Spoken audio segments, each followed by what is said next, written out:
Los Angeles, a cold morning turned tense inside an upscale restaurant when a 78-year-old war veteran stepped through the front door, looking for a hot cup of coffee. He wore a worn coat, patched at the elbows, and carried himself with a slight stoop, a man who'd seen hard years and harder fights. The place was packed with patrons, businessmen in suits, women in designer outfits, a handful of familiar faces from the entertainment world, all there for breakfast. The veteran moved toward an empty table, his boots scuffing the floor, unaware of the attention he was pulling. In a corner booth, Leonardo DiCaprio, the 50-year-old actor known for his film roles and environmental work, sat alone, dressed in a hoodie to keep a low profile. He'd come for a quiet meal, a break from his usual schedule of meetings and public appearances, but his focus shifted as the veteran entered. Customers turned their heads, some whispering, others staring outright, their expressions a mix of curiosity and judgment. The veteran sat down, hands resting on the table, waiting for service,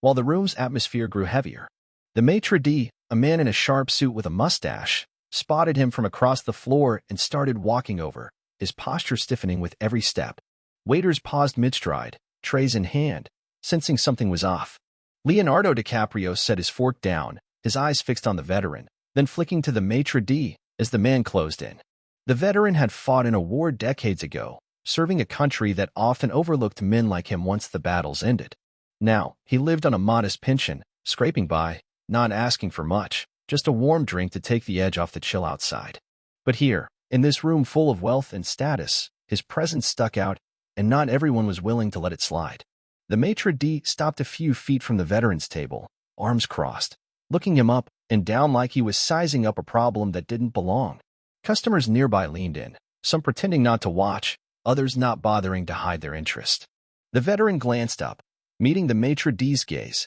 his face calm but tired, a man who'd faced worse than this and kept going. Leonardo DiCaprio leaned forward in his seat, elbows on the table, watching every move. The restaurant, a place where people came to be seen and spin big, wasn't built for someone like the veteran, and the clash was starting to show. No one said anything yet, but the silence was loud, the kind that comes right before something breaks loose. The veteran shifted in his chair, hands folding together, still expecting a waiter to come by with a menu or at least take his order. He didn't know the room was already turning against him, or that someone across it was paying close attention. The maître d' cleared his throat, ready to speak, and the tension notched up. What happened next would pull every eye in the place and change the morning for everyone there. The standoff began when the maître d' reached the veteran's table, his arms still crossed, his voice cutting through the restaurant's low hum as he addressed the 78-year-old man sitting there waiting for coffee. He asked the veteran what he wanted, but the question came out sharp,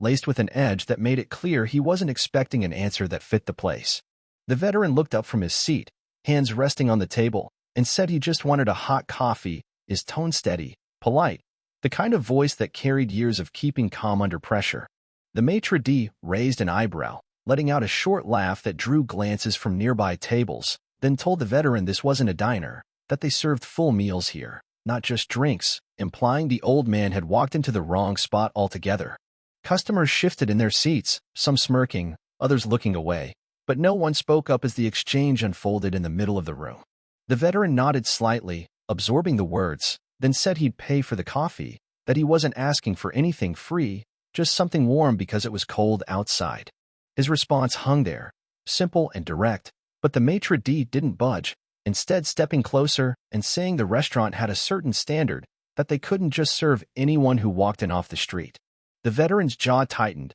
though he didn't raise his voice, replying that he'd served his country, fought in a war, and figured that earned him the right to sit anywhere he pleased, including here. The maître d' smirked, glancing around at the onlookers as if inviting them to back him up, then told the veteran his service was appreciated but irrelevant, that this was private property and they could refuse him if they wanted. Across the room, Leonardo DiCaprio watched it all, his hands now flat on his table, his breakfast pushed aside, the hoodie still shading his face but not hiding the way his eyes narrowed as the conversation turned uglier. The veteran stayed seated, not moving an inch, and said he wasn't looking to cause trouble, just wanted to be treated like a person, not a problem, his words landing hard in the quiet that followed. The maître d' shook his head, pulling a radio from his pocket, and called for security, saying they had a situation that needed handling, his tone clipped and final, like he'd already decided how this would end.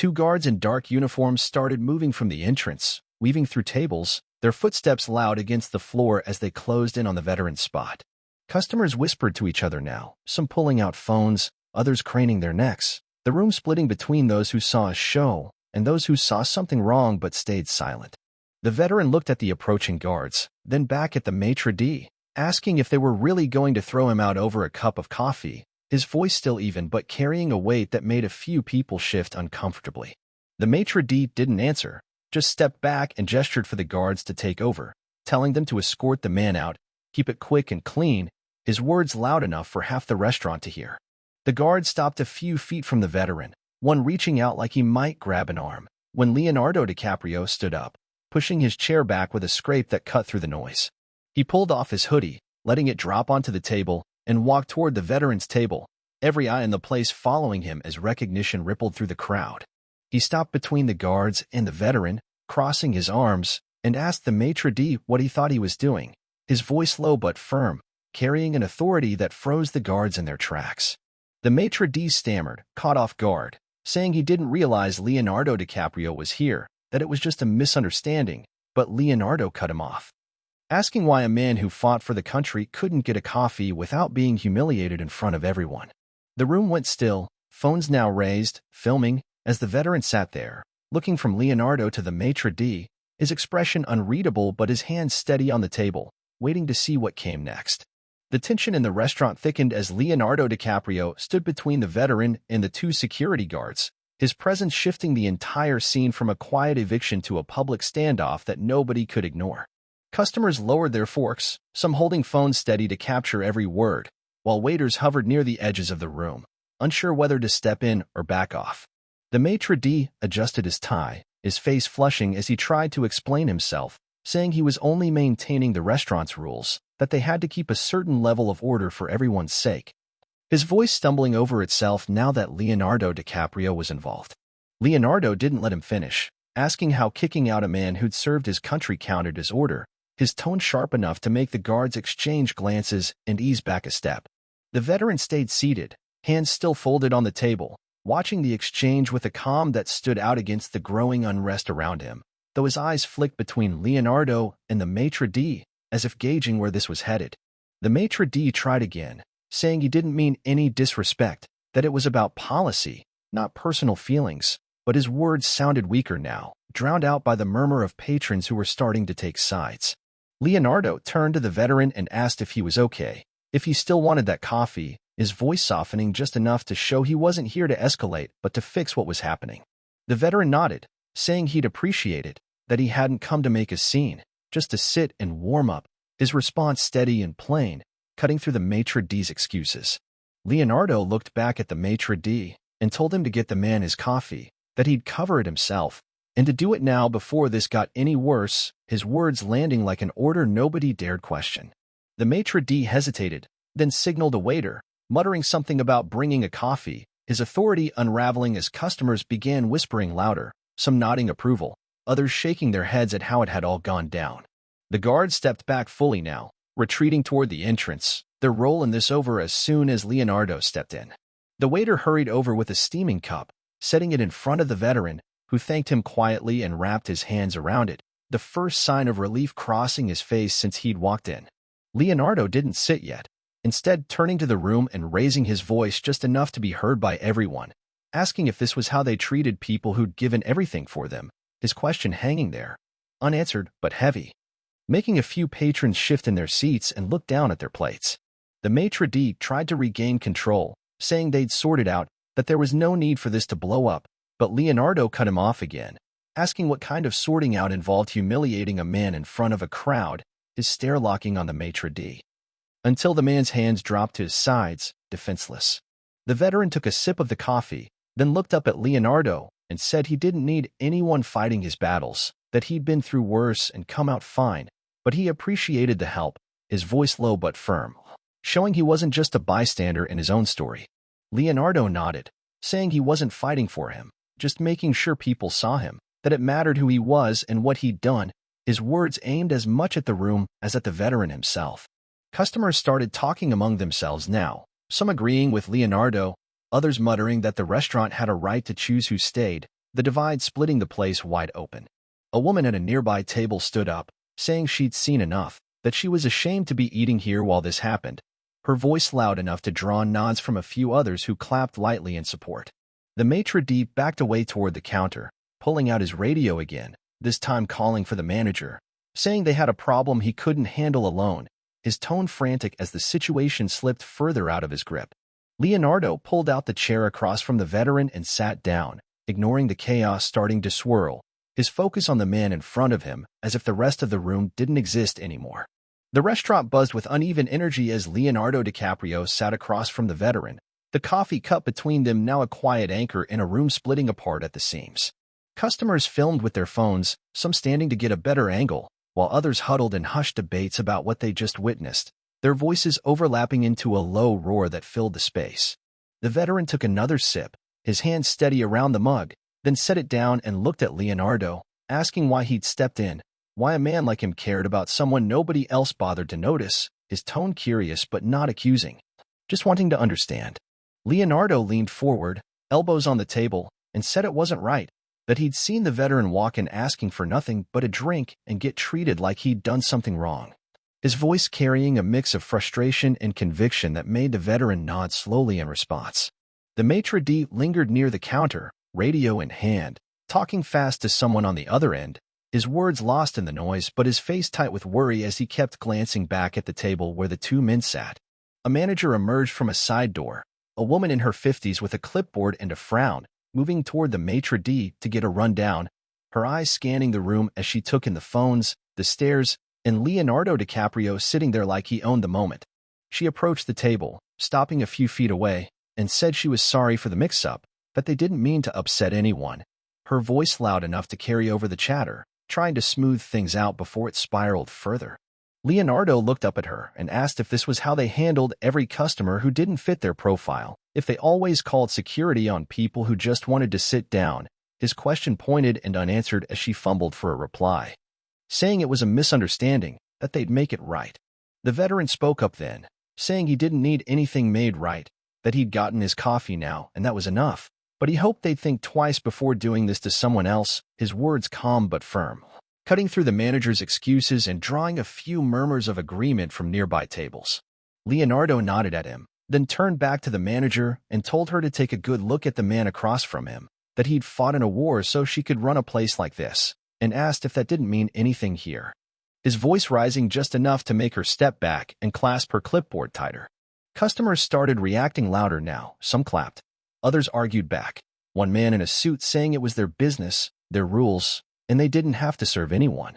His stance getting a few nods, but also a sharp reply from a woman who said it wasn't about rules, it was about decency, her voice shaking as she pointed at the veteran. The manager tried to regain control, saying they'd comp the coffee, that they'd review their policies, but Leonardo waved her off, saying it wasn't about the money, that they'd missed the point entirely. His frustration clear as he pulled out his phone and started recording, holding it up to face the room. He spoke into it, saying this was what happened when a veteran walked into a place and asked for a cup of coffee, that people needed to see this and decide for themselves what it meant, his words steady and deliberate as he panned across the crowd, catching the manager's flustered face, the maître d's retreat, and the veteran sitting there, looking almost surprised to be the center of it all. The veteran leaned over and told Leonardo he didn't need to do that he wasn't looking for a spotlight, just some respect, his voice low but carrying a weight that made Leonardo pause the recording and lower the phone, saying he knew.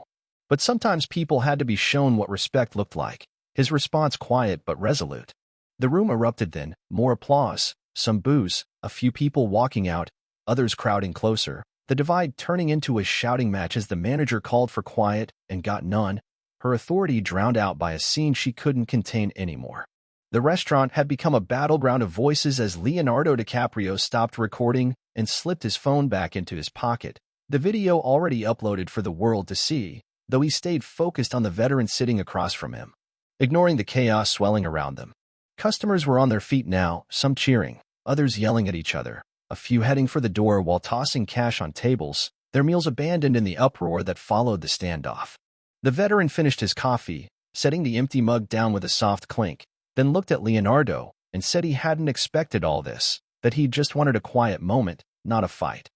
his voice steady but carrying a hint of weariness that showed he'd seen enough battles to last a lifetime. Leonardo leaned back in his chair, crossing his arms, and told him it wasn't about starting a fight, that it was about finishing one the restaurant had picked, his tone firm but calm, making it clear he wasn't backing off even as the room spun out of control. The manager pushed through the crowd, her clipboard gone, her hands raised as she tried to shout over the noise, saying everyone needed to settle down, that they'd resolve this and get back to normal. But her words barely reached past the first row of tables before getting swallowed by the din. A man in a tie grabbed her arm, demanding to know why they'd let it get this far, why they hadn't just served the guy and moved on, his frustration echoed by a woman nearby who said she'd never come back, that this wasn't worth her money.